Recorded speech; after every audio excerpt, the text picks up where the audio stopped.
But my promise to Ira was the same. I was going to protect her from everything, including herself. But I wasn't sure about protecting myself from her. The shop was in full swing. Jet stood just outside the garage talking to some guy.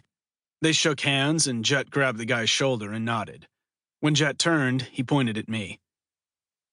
"What did I do now?" I asked. "Nothing. Stay out of trouble today?" "For the most part," I said. "You know how it goes. Trouble finds me." Jet laughed. "There's a lot of bullshit here with that comment." "Who was that guy?" "Guy was cleaning out his uncle's storage unit and found 2 bikes, most of it in pieces. Wanted to know if I'd look and see if it's worth fixing up." "Nice. You going to tell him it's worth shit and then fix it up yourself?" "That would be wrong, Wes. Like Pop didn't build the business off that kind of stuff." "I know nothing of that," Jet said. He playfully punched my shoulder. "How's your love life?" "Love life? Come on, Wes. The second you whispered Ira's name, there were little red heart bubbles floating out of your eyes." "Not a chance." "Is that so?" "Yeah, it is. Why would you even bring that up? You know that we were friends when we were younger, and you know how this town is. All I did was try to check up on her." Jet laughed. "It's okay to feel something. You know that, right?" "Oh yeah? You want to talk about feelings? Do I even need to say someone's name to you?" Jet curled his lip. "Don't think I'm above kicking your ass, Wes. I love you, but I will destroy you." See, there's where my issues come from. Nobody around me has ever had a good thing going. Pop did. With how many women? True. And you? "I'm not worried about that," Jet said. "You shouldn't either." "Right. You can throw it at me, but can't hear it." "You're a kid, Wes." "Far from it, Jet. You're more of a kid than me." "Yeah?" he asked. "Tell you what, then. You go into the office and deal with Pop and invoices and ordering and paying all the bills, and I'll go talk to the pretty girls walking this way." I turned my head and saw Ira, walking with Kaylee and Charlotte. They stopped at the far end of the paved lot. Kaylee crossed her arms, still pissed at me and the world because of her tiny tits, and Charlotte played with her hair, trying to make it look good for Flynn. Ira hooked her thumbs to the straps of her bag and looked scared as hell to be approaching me. I reached for a cigarette and lit it. Jet smacked me on the shoulder. "Good luck, Wes. She's going to fuck everything up." "Thanks for the vote of confidence," I said. "Your heart's racing and your heart is a rock."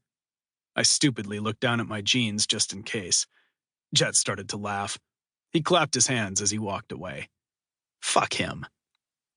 He was the only person who knew what I had once felt about Ira. To the world, I projected her as the girl next door.